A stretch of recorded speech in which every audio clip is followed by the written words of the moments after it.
Hello everyone, कैसे हैं आप सब। और आपका बहुत बहुत स्वागत है हमारे इस यूट्यूब चैनल जिसका नाम है जाबिश फिजिक्स। तो आज हम लोग क्लास 12 के चैप्टर 3 में बहुत ही इंपॉर्टेंट लॉ को पढ़ने वाले हैं जिसका नाम है किरचॉफ्स लॉ। ठीक है, तो चलिए शुरू करते हैं आज का लेक्चर जिसका नाम है किरचॉफ्स लॉ।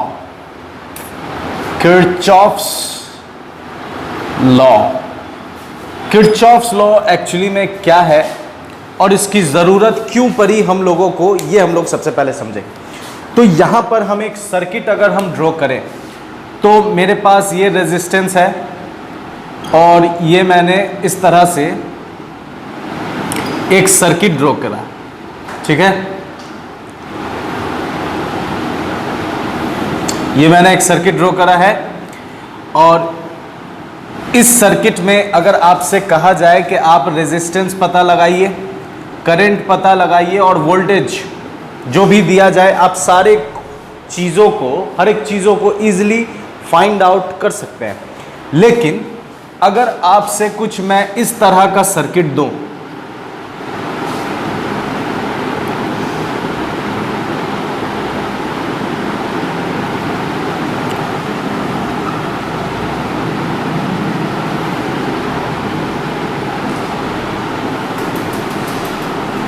अगर मैं आपसे इस तरह का सर्किट दूं और कहूं कि इस सर्किट में आप करंट या पोटेंशियल अगर रेजिस्टेंस मान लेते हैं, ये इसका EMF E1, resistance R1, resistance R1, R2, R3 और इसका ईएमएफ इसे R3 कर देते हैं, इसे R2। ठीक है, तो आपके सामने दो सर्किट मैंने ड्रॉ करा है। एक में आपको रेजिस्टेंस, करंट, वोल्टेज निकालने, दूसरे में भी वही काम करना है। लेकिन इस वाले सर्किट में इजी होगा निकालना, इस वाले सर्किट में इजी नहीं होगा। इस तरह के सर्किट को हम लोग कहते हैं सिंपल सर्किट। इस तरह के सर्किट को हम लोग क्या कहेंगे? Simple circuit. इस तरह के सर्किट को हम लोग क्या कहते हैं? Complex circuit. Complex circuit.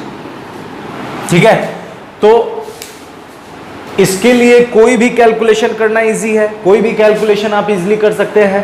लेकिन इसके लिए जो आप मेथड इस वाले सर्किट में लगाएंगे वो मेथड आप इसमें नहीं लगा सकते, क्योंकि अगर आप लगाने की कोशिश भी करेंगे तो वो रिजल्ट आपको प्रॉपर रिजल्ट नहीं देगा, एक्यूरेट रिजल्ट नहीं देगा। तो इस कॉम्प्लेक्स सर्किट के लिए हम लोग किस चीज को इंट्रोड्यूस कर रहे हैं? Kirchhoff's law. तो किरचॉफ्स लॉ का यूज क्या है? सबसे पहले, this law is used for complex circuit। ठीक है, कैसे सर्किट के लिए इसका यूज होता है? तो कॉम्प्लेक्स सर्किट के लिए हम लोग किरचॉफ्स लॉ का यूज करते हैं। ठीक है, अब कॉम्प्लेक्स सर्किट में किरचॉफ्स लॉ हम लोग यूज करेंगे। करंट, पोटेंशियल, रेजिस्टेंस कुछ भी निकालना हो हम उसमें निकाल सकते हैं। किरचॉफ्स लॉ दो तरह का होता है। ठीक है, किरचॉफ्स लॉ दो तरह का होगा। पहला जो लॉ होता है किरचॉफ्स लॉ का, किरचॉफ्स करंट लॉ या किरचॉफ्स करंट रूल कहते हैं या किरचॉफ्स जंक्शन रूल कहते हैं। दूसरा जो होता है वो होता है किरचॉफ्स वोल्टेज लॉ। ठीक है, या किरचॉफ्स वोल्टेज रूल। ठीक है, तो ये दो टाइप के किरचॉफ्स लॉ हैं। जिन किरचॉफ्स लॉ दो होता है, इन दोनों को हम लोग डिस्कस करेंगे, समझेंगे कि एक्चुअली में ये है तो क्या है और इसका यूज कैसे है।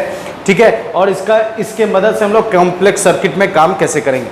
ठीक है, इसे मैं इरेज कर देता हूं। यहाँ पर किरचॉफ्स लॉ समझने से पहले कुछ टर्म है, उस चीज को हम लोग समझेंगे। क्या टर्म है? देखिए, पहला जो चीज है यहाँ पर वो हम लोग समझेंगे जंक्शन। कुछ वर्ड्स है जिसे हम लोग डीप में थोड़ा डीपली समझेंगे और फिर उसके बाद हमारा किरचॉफ्स लॉ समझ में इजीली समझ में आ जाएगा। जंक्शन क्या होता है? ठीक है, तो जंक्शन हम उस पॉइंट को कहते हैं जहां पर मोर देन टू वे हो, दो रास्ते से अगर ज्यादा रास्ता हो तो हम उस पॉइंट को क्या कहेंगे? जंक्शन कहेंगे। ठीक है, जैसे एग्जांपल के तौर पर रेलवे जंक्शन, हर रेलवे स्टेशन को हम लोग जंक्शन नहीं कहते। इस वजह से नहीं कहते क्योंकि जिस भी रेलवे स्टेशन को अगर हम रेलवे जंक्शन कहते हैं तो इसका मतलब यह है कि उस रेलवे स्टेशन पर तीन तरह, मतलब दो रास्ते से ज़्यादा रास्ते, मतलब दो डायरेक्शन से ज़्यादा डायरेक्शन पर मीटिंग पॉइंट वो जो पॉइंट है वो पॉइंट दो से ज्यादा डायरेक्शनों का मीटिंग पॉइंट है, ठीक है। जैसे अगर हम कहें जंक्शन के लिए कि इस पॉइंट को अगर हम जंक्शन कहें तो ये पॉइंट मेरा जंक्शन नहीं होगा, लेकिन अगर हम इस पॉइंट की बात करें तो ये जो मेरा P पॉइंट है ये जंक्शन हो जाएगा, क्योंकि इस पॉइंट से आप इधर भी जा सकते हैं, इस पॉइंट से इधर भी जा सकते हैं, इस पॉइंट से इधर भी जा सकते हैं, या ये कहें कि इस पॉइंट वाला P पर भी आ सकता है, इस पॉइंट वाला भी P पर आ सकता है, इस पॉइंट वाला भी P पर आ सकता है। तो ये जो पॉइंट है ये जंक्शन कहलाएगा, लेकिन ये वाला जो पॉइंट है ये जंक्शन नहीं कहलाएगा। तो जंक्शन क्या है, बात समझ में आ रही है? Junction is what, way the point where the more than two directions intersect, दो डायरेक्शन से ज्यादा जहां पर इंटरसेक्शन होगा उसे हम लोग क्या कहेंगे, जंक्शन। अब इस फिगर में ये जो हमारा कॉम्प्लेक्स सर्किट है इसमें अगर हम नेमिंग दे दें, ठीक है, A, B, C, D, E, F, ठीक है। अगर आपसे कहा जाए कि इस सर्किट में बताइए कि जंक्शन कौन कौन है, तो इस सर्किट में जंक्शन कौन कौन होगा, देखिए इस सर्किट में जंक्शन की बात कर रहे हैं तो इस सर्किट में देखिए ए जंक्शन नहीं होगा, क्योंकि यहां पर ऐसे आकर ऐसे जा सकता है, तो यहां पर मोर देन टू वाला कंसेप्ट यूज नहीं हो रहा है। बी पॉइंट को देखें तो ये जंक्शन होगा, तो जंक्शन कौन कौन है, यहां पर बी है, सी जंक्शन नहीं है, डी जंक्शन नहीं है, ई जंक्शन। तो यहां पर जंक्शन कौन कौन है, बी और ई। तो पहला टर्म हम लोग समझ चुके। अब जो हम लोग टर्म समझेंगे वो क्या है, जंक्शन के बाद ब्रांच। पहली चीज क्या है, जंक्शन। दूसरी चीज क्या है, ब्रांच। तो ब्रांच क्या होता है, तो branch is the path between two junction, दो जंक्शन के बीच का जो पाथ होगा उसे हम लोग क्या कहेंगे, ब्रांच कहेंगे। तो यहां पर देखिए मेरे पास जंक्शन कौन कौन है, बी और ई, और बी और ई के बीच में पाथ कौन कौन हो सकता है, ये जंक्शन हो गया हमारा। दूसरा अब हम लोग क्या लिखने की कोशिश कर रहे हैं, ब्रांच, ठीक है। तो ब्रांच इसमें कौन कौन होगा, देखिए ब्रांच इसमें यह होगा कि हम, ब्रांच क्या है, रास्ता दो जंक्शन के बीच का। तो बी से ई जाना है तो हम कैसे कैसे जा सकते हैं, बी से सी गए, सी से डी गए, डी से ई गए। तो एक मेरा ये हो गया बी सी डी ई, तो ब्रांच यहां पर हो जाएगा एक बी सी डी ई। दूसरा ब्रांच क्या हो जाएगा, बी से ए गए, ए से एफ गए, ए से ई गए, तो दूसरा ब्रांच हो जाएगा बी ए एफ ई। और तीसरा ब्रांच क्या हो जाएगा, बी से डायरेक्ट ई पहुंच जाना, ठीक है। तो यहां पर टोटल हम लोगों ने कितने ब्रांच देख लिए, 3 ब्रांच देख लिए। एक हो गया बी से ई जाना है तो बी सी डी ई गए, फिर नीचे से जाना है तो बी ए एफ ई गए, और सीधे डायरेक्ट बी से ई। तो जंक्शन क्या है, जहां पर दो से ज्यादा रास्ता मिले उस पॉइंट को हम जंक्शन कहेंगे। ब्रांच क्या है, दो जंक्शन के बीच का जो रास्ता होगा उसे हम लोग ब्रांच कहेंगे। अब जो तीसरी चीज हम लोगों को समझनी है वो ये है, लूप किसे कहते हैं। तो लूप भी क्लोज पाथ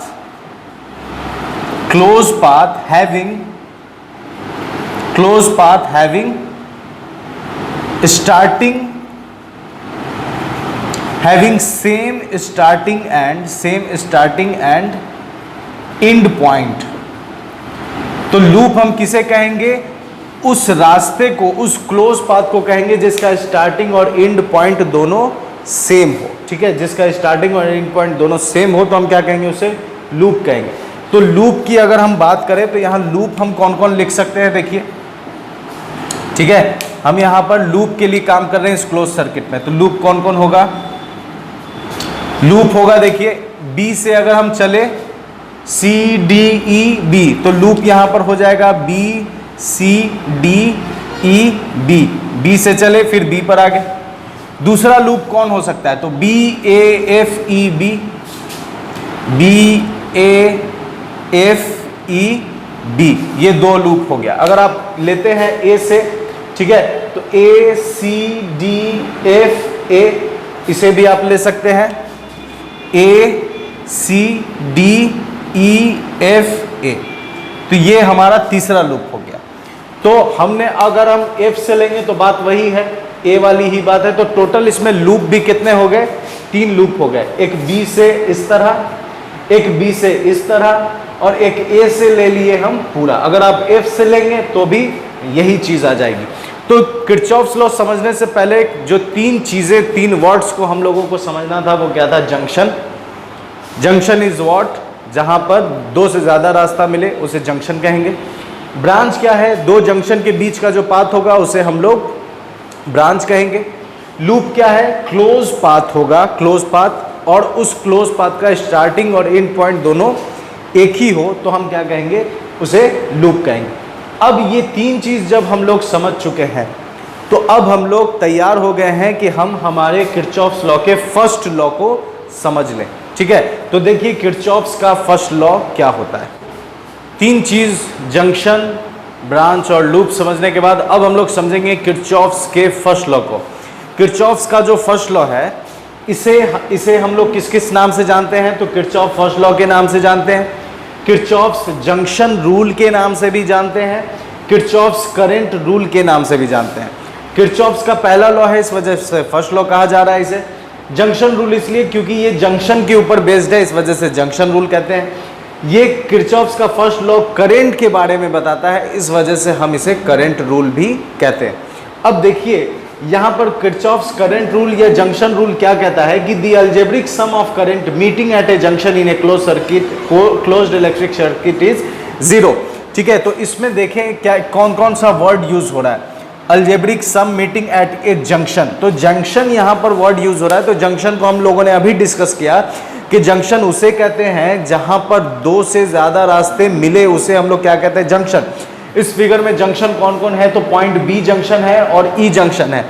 ये लॉ एक्चुअली में कहता क्या है इसे थोड़ा समझिए। जैसे ये पॉइंट है, इस पॉइंट पर अगर बहुत जगह से बहुत रास्ते आ रहे हैं, ये पॉइंट हो गया। यहाँ से करंट अगर I1 आ रहा है, यहाँ से करंट अगर I2 आ रहा है, और यहाँ से करंट I3 बाहर की तरफ जा रही है, और यहाँ से करंट I4 भी बाहर की तरफ जा रही है, और एक और रास्ता अगर हम इंक्लूड कर दें कि I5 इस जंक्शन। अब देखिए, तो ये मैंने फिगर बना दिया है। ये जो पॉइंट है, इस पॉइंट को हम लोग क्या कहेंगे? जंक्शन कहेंगे। क्यों जंक्शन कहेंगे? क्योंकि यहाँ पर दो से ज्यादा रास्ते मिल रहे हैं, टोटल 5 रास्ते इस पॉइंट पर मिल रहे हैं, इस वजह से इस पॉइंट को हम क्या कहेंगे? जंक्शन कहेंगे। तो जंक्शन समझ में आ गया। अब यहाँ पर जो पहला लॉ है वो ये कहता है कि दी अलजेब्रिक सम, इस सारे को जब हम जोड़ेंगे, इस सारे करंट को हम जब जोड़ेंगे तो ये जो अलजेब्रिक सम होगा इस सारे करंट का जो इस जंक्शन पर मिल रहा है क्लोज सर्किट में, उसका वैल्यू कितना हो जाएगा? 0 हो जाएगा। मतलब summation I is equal to 0। अब इसके लिए एक छोटा सा साइन कन्वेंशन हम लोग यूज करेंगे। साइन कन्वेंशन क्या है कि जो current I towards the junction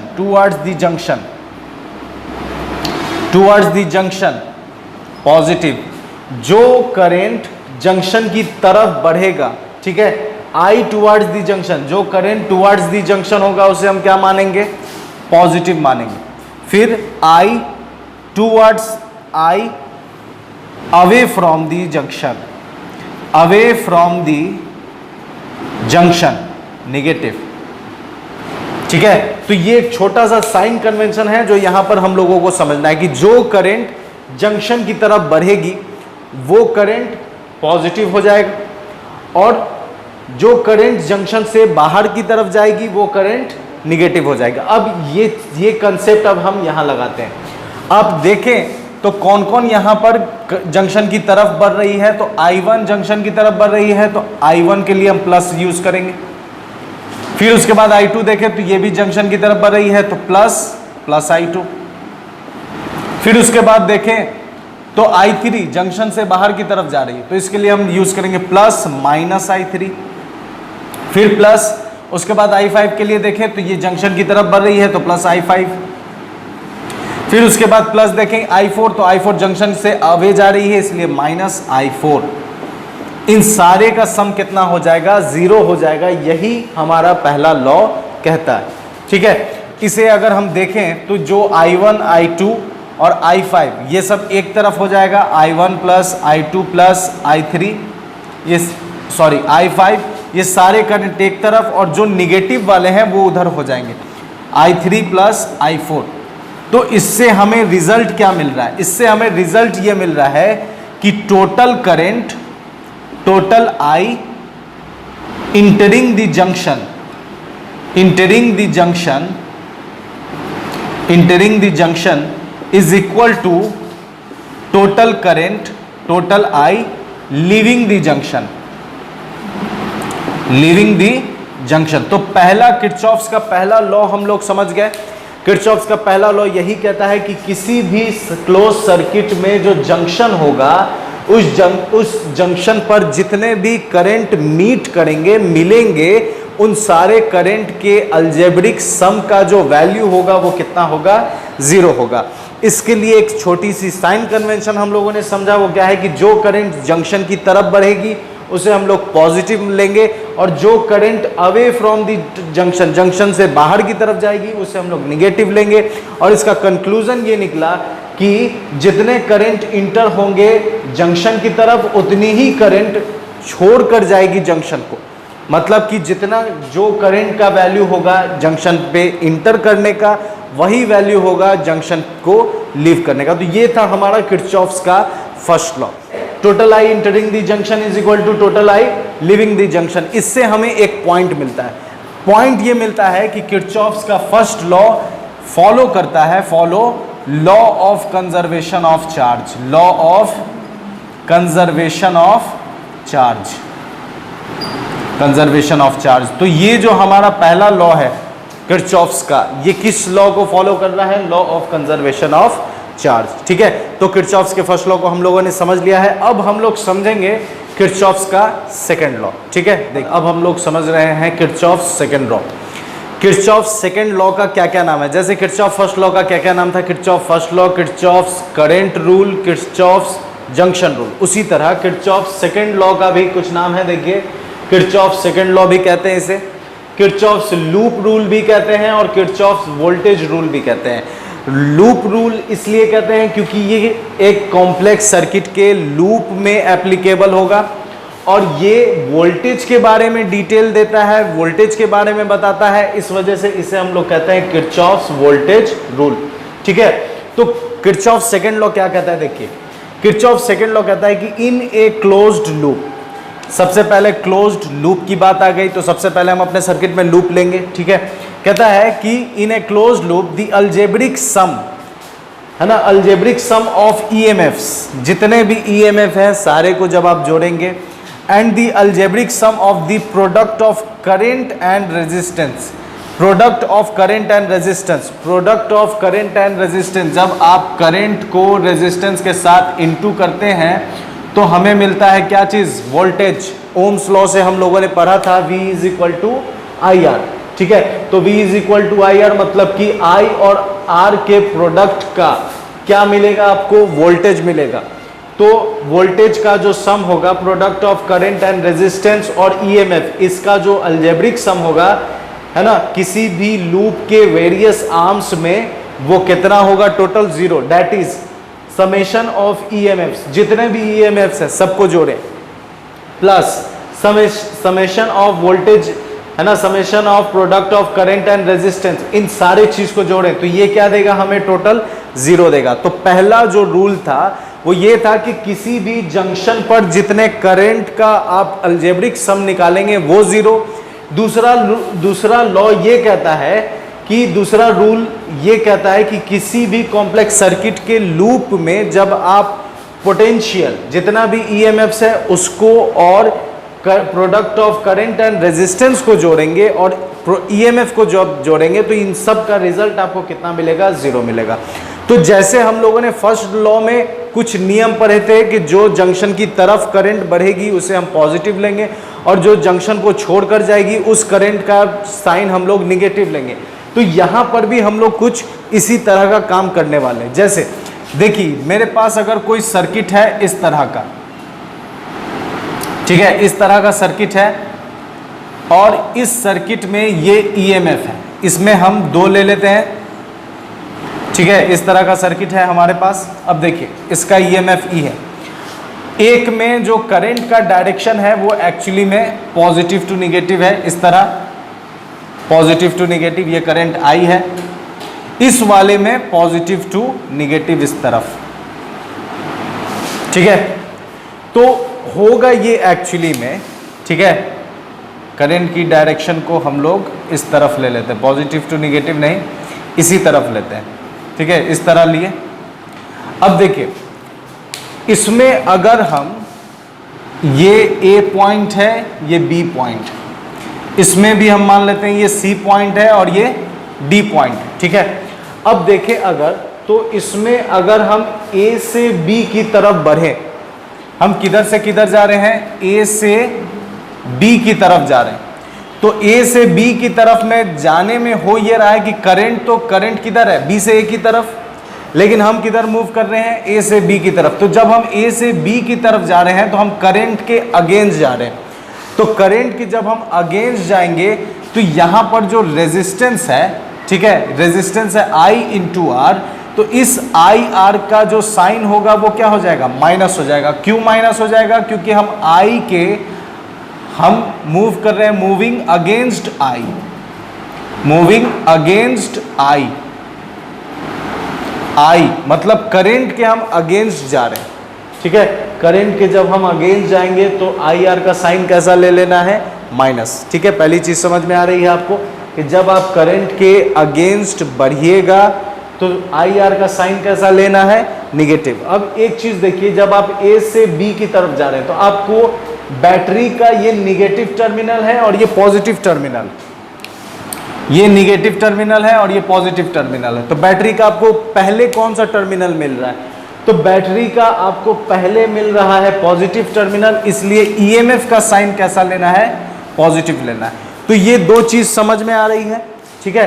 पहली चीज क्या है कि आप करंट के मूविंग अगेंस्ट आई के अगर अगेंस्ट जाएंगे तो आई आर निगेटिव लेंगे, और जब आप मूव करेंगे तो आपको देखना है कि बैटरी का कौन सा टर्मिनल पहले मिल रहा है। अगर पॉजिटिव पहले मिल रहा है तो ईएमएफ भी कैसा हो जाएगा, पॉजिटिव हो जाएगा। अब हम ये हमारा दूसरा केस लेते हैं, इसमें हम लोग किधर से किधर बढ़ रहे हैं, तो इसमें हम मूव कर रहे हैं डी से डी टू सी, डी से सी की तरफ बढ़ रहे हैं, ये हमारा रेजिस्टेंस हो गया। इसमें हम डी से सी की तरफ बढ़ रहे हैं, तो इसमें देखें moving in the direction of, moving with I, जिधर करंट है उसी के डायरेक्शन में हम लोग बढ़ रहे हैं, डी से सी की तरफ। तो इस कंडीशन में जो आई आर होगा वो क्या हो जाएगा, हमारा पॉजिटिव हो जाएगा, क्योंकि हम करंट के डायरेक्शन में बढ़ रहे हैं। लेकिन करंट के डायरेक्शन में जब हम बढ़ेंगे तो ईएमएफ का हमें कौन सा टर्मिनल पहले मिल रहा है, निगेटिव पहले मिल रहा है या पॉजिटिव पहले मिल रहा है, तो निगेटिव पहले मिल रहा है। इस वजह से जो ई लेंगे वो हमारा निगेटिव हो जाएगा। तो ये दो चीज, ये जो साइन कन्वेंशन है ये समझना बहुत जरूरी है, तभी हम इस रूल को, इस लॉ को हम अप्लाई कर सकते हैं, ठीक है। साइन कन्वेंशन फिर से देखें एक बार।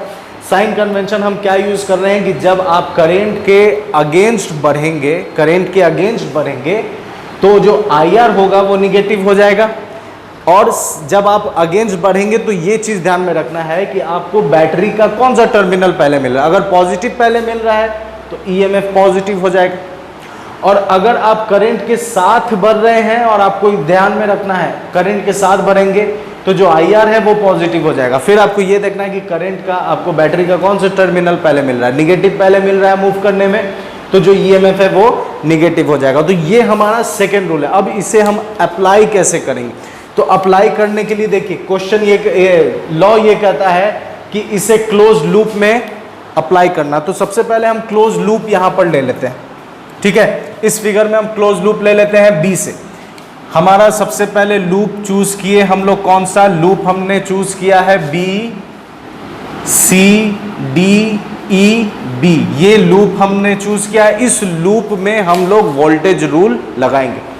अब लूप चूज करने के बाद हम एक चीज लेंगे, हमारा लूप कौन सा है, बी सी डी ई। अब आपको डिसाइड करना है कि इस लूप में आप ऐसे बढ़ेंगे, इस लूप में आप ऐसे बढ़ें, या क्लॉकवाइज बढ़ें या एंटी क्लॉकवाइज बढ़ें, ये आपके ऊपर डिसाइड है। आप जैसे दिल करे वैसे बढ़ सकते हैं। यहाँ पर मैंने क्लॉकवाइज लिया है, ठीक है, तो हम क्लॉकवाइज बढ़ेंगे। तो क्लॉकवाइज बढ़ने के लिए हम बी से शुरू करते हैं। तो बी से शुरू करने से पहले इस सर्किट में देखिए तो ईएमएफ भी है, रेजिस्टेंस भी है, लेकिन हमने कहीं भी करंट नहीं ड्रॉ करा है। तो सबसे पहले करंट ड्रॉ करते हैं। यहां से E1 EMF है तो यहां से करंट निकलेगी I1, यहां भी I1 करंट। ये E2 है तो यहां से करंट निकलेगी I2, यहां भी I2 करंट। I1 I2 इस वाले ब्रांच में I3 करंट है, I3 करंट, ठीक है। फिर यहां से वापस I1 निकली है तो यहां वापस लौटेगी I1 और फिर यहां I1, यहां से वापस आ जाएगी I2 और वापस I2। तो हमने इस पूरे कॉम्प्लेक्स सर्किट में EMF भी हमारे पास, रेजिस्टेंस भी है और हमने करंट के डायरेक्शन को भी ड्रॉ कर लिया। अब इसके बाद देखिए लूप हमने कौन सा चूज किया है, BCDEB। इस लूप में मैंने ये चाहा कि हम इसे इस लूप में क्लॉक वाइज डायरेक्शन में मूव करें। तो क्लॉकवाइज डायरेक्शन में जब हम मूव करेंगे तो हम किरचॉफ्स लॉ लगाएंगे। तो देखिए हम शुरू करते हैं यहां से, हम शुरू करते हैं C पॉइंट से शुरू करते हैं, स्टार्टिंग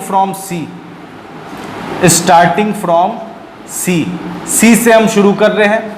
तो C से हम इधर बढ़ने लगे, तो हमें बैटरी का कौन सा टर्मिनल मिला है, पॉजिटिव पहले मिला है, निगेटिव बाद में मिला है। तो पहले पॉजिटिव मिला है, तो जब पहले हमें पॉजिटिव मिलेगा तो हम EMF को पॉजिटिव ले लेंगे। तो हम यहाँ ले लेते हैं E1 प्लस में, ठीक है, कुछ नहीं है मतलब पॉजिटिव, फिर आगे प्लस, फिर अब हम आगे बढ़ रहे हैं। तो देखिए करंट के हम अगेंस्ट गए हैं तो यहाँ आ जाएगा माइनस I1R1। फिर उसके बाद हम इधर बढ़ रहे हैं तो यहाँ कोई रेजिस्टेंस नहीं है, अब हम यहाँ आ रहे हैं तो फिर से हम करंट के अगेंस्ट हैं तो I3R3 प्लस माइनस I3R3 और फिर यहाँ से जब ऊपर जाएंगे तो फिर C पर पहुँच गए तो ये इज इक्वल टू कितना लिख देंगे हम, 0 लिख देंगे। तो इस तरह से हम अलग अलग लूप लेंगे, ठीक है। एक और चीज़ हम ले लेते हैं इसी लूप में, ठीक है। इसी लूप में अगर हम ये मैं स्टार्टिंग फ्रॉम C क्लॉकवाइज, कैसे गए हैं क्लॉकवाइज, अगर आपका दिल है कि नहीं एंटी क्लॉकवाइज भी बढ़ के दिखाइए तो हम एंटी क्लॉकवाइज भी इसी लूप में बढ़ जाते हैं। ये एंटी क्लॉकवाइज, रेड वाला जो है एंटी क्लॉकवाइज है। अब एंटी क्लॉकवाइज में हम, ठीक है, एंटी क्लॉकवाइज इसमें भी इक्वेशन आएगा कैसे, देखिए एंटी क्लॉकवाइज अगर हम बढ़े तो हम कहां से बढ़ रहे हैं, फ्रॉम C से ही बढ़ते हैं। चलिए फ्रॉम C,